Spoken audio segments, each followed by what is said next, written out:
दूर से उन्हें अपनी ही जिंदगी के पल धुंधली छवियों में दिखाई दे रहे थे। रागिनी की पहली मुस्कान, अर्जुन का पहला गाना, रिया की पहली बिल्डिंग का उद्घाटन। ये क्या है? अर्जुन ने फुसफुसाया। उसकी आवाज़ भी यहाँ अलग सुनाई दे रही थी। काल की धागे। आदित्य ने कहा। उसकी आंखें भ्रमित करने वाली छवियों पर टिकी थी।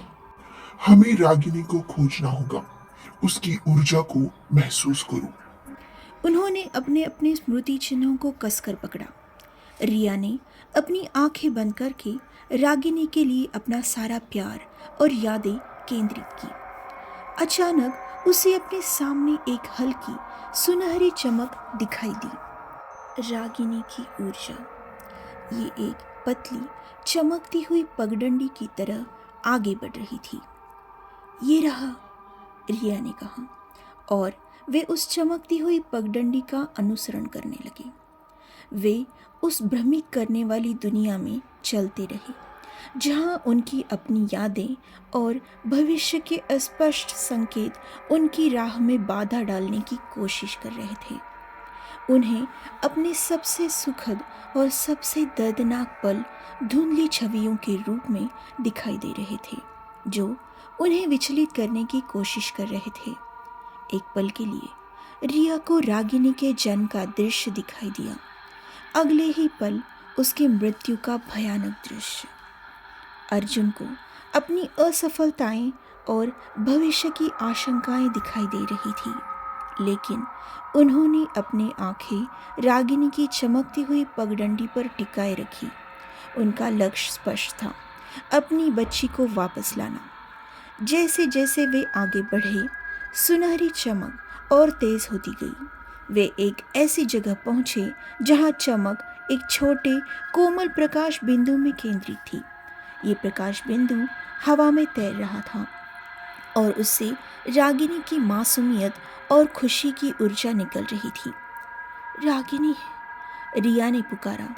उसकी आंखें भर आई। जैसे ही वे प्रकाश बिंदु के करीब पहुंचे, वो प्रकाश बिंदु धीरे धीरे एक छोटी सी पारदर्शी आकृति में बदलने लगा। ये रागिनी का भूतिया प्रतिबिंब था जो हवा में झिलमिला रहा था। वो बिल्कुल वैसी ही दिख रही थी जैसी वो 2 साल की उम्र में थी। उसकी मासूम आंखें खुली थी, लेकिन उसमें कोई चेतना नहीं थी, बस एक भटकती हुई ऊर्जा। रिया ने अपना हाथ बढ़ाया, लेकिन उसकी उंगलियां आकृति से आर पार हो गई। हम इसे कैसे वापस लाएंगे? तभी उस धुंधली दुनिया में एक और अप्रत्याशित चीज हुई। प्रकाश बिंदु से ठीक परे एक और धुंधली आकृति बनने लगी। ये आकृति धीरे धीरे ठोस होने लगी और रिया, अर्जुन और आदित्य उसे देखकर पूरी तरह से सन्न रह गए। ये आकृति विक्रम की थी। विक्रम, लेकिन ये विक्रम नहीं था जिसे उन्होंने आखिरी बार जेल में देखा था।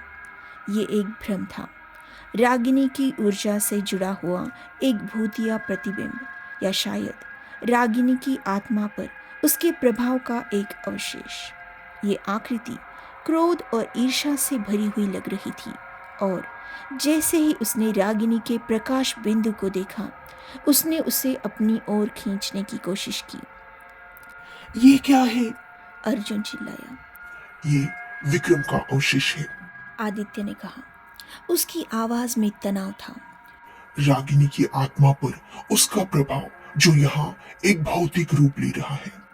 विक्रम की भूतिया आकृति तेजी से रागिनी के प्रकाश बिंदु की ओर बढ़ी, जैसे उसे अपनी गिरफ्त में लेना चाह रही हो। रिया का दिल डूब गया। वो अपनी बच्ची को फिर से नहीं खो सकती थी, खासकर यहाँ, इस रहस्यमय दुनिया में।